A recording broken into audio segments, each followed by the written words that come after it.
ঘুমাইছিলাম এমন সময় একটা মেয়ে ফোন দিছে। ফোন দেওয়া কয় কি আপনার মোবাইলে একটা SMS গেছে, দেখছেন না? আমি কই না, আমি তো ঘুমে, পরে ফোন দিয়েন। যাই হোক, ঘুম টুম ভাঙছে, আমি আর মোবাইল টোবাইল চেক করি নাই। পরে সন্ধ্যাবেলা মেয়ে ফোন দিছে, কয় কি এই সিটার এই বাটপার। আমি কই সিটার বাটপার কোনকে, ফেজলামি করেন নাকি? পরে কয় আপনার মোবাইলে 20টা টাকা গেছে না? আমি কই দেখি নাই তো, খাওয়ান দেখে নই। পরে দেখছি হাসাই করে দেখি কি মোবাইলে 20 টাকা লুড়ে পড়ছি।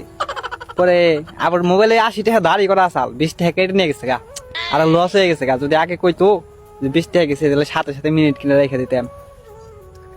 পরে আবারও ফোন দিছে, ফোন দেয়া কয় যে তাইলে 20 টাকা দিবেন না?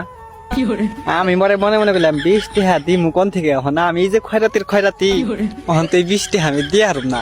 কি করি, সেরি যখন ফোন দিছে এক 20 টাকার নিগে আরো 100 টাকা লস করে দিই। পরে কতক্ষণ কথা কইলাম, কথা কর পরে কইছি যে এখন তো আমার কাছে টাকা নাই, তাহলে কালকে এক সময় ফোন দেন, কালকে দিয়ে দিমুনি। পরের দিন ফোন দেয় কি এই বাটপার এই চিটার। আমার তো রাগ উঠে গেল গা, আমার কাছে এমনি টিহা নাই, এই 20 টাকার লিগে বলে চিটার বাটপার ফোন নেবো। পরে আমি বললাম ফুকিননি ফুকিননি 20 টাকা পড়ছে, তাও চাই কেমন ফুকিন্নি গেলে। হ্যাঁ রে সেরি রে, ফুকিন্নি মুকিন্নি কই একবার উড়ে হালাইলাম, অথচ নিজেই বড় ফুকিন্নি। যাই হোক, কত 20 টাকা কত ভাবে উড়ে হালাইছি, কিন্তু এই সেরির 20 টাকা আর দিয়ে হারি না। পরের দিন ফোন দিয়ে আবার আমার উল্টা পাল্টা কোয়া শুরু করছে। পরে কইছে খারা আজকে তোর খবর আছে, বকাই কিরকম এক্সপার্ট আমিও দেখিয়ে দিব। আমি যে সিরিরে উল্টা পাল্টা বকা শুরু, মানে যত অসভ্য বকা আসাও একবারে সব দিয়ে দিচ্ছি।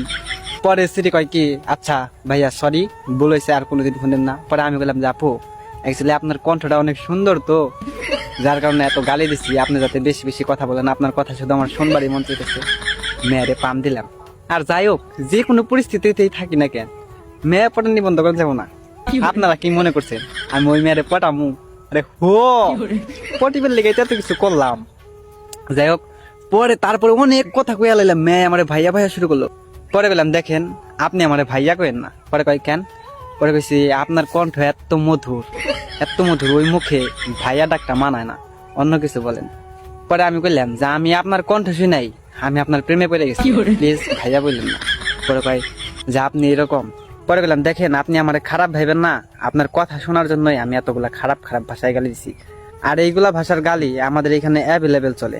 আমরা সব বন্ধুরা এক জায়গায় থেকে দুষ্টামি ফাজলামি করি, তো সবসময় এইগুলা গালি দেই, আপনি মাইন্ডে নেন না, এগুলা আমাদের এখানে প্রচলিত। পরে মেয়ের আবার সিলেটি, মাঝে মাঝে কি কয় কিছু বুঝি না।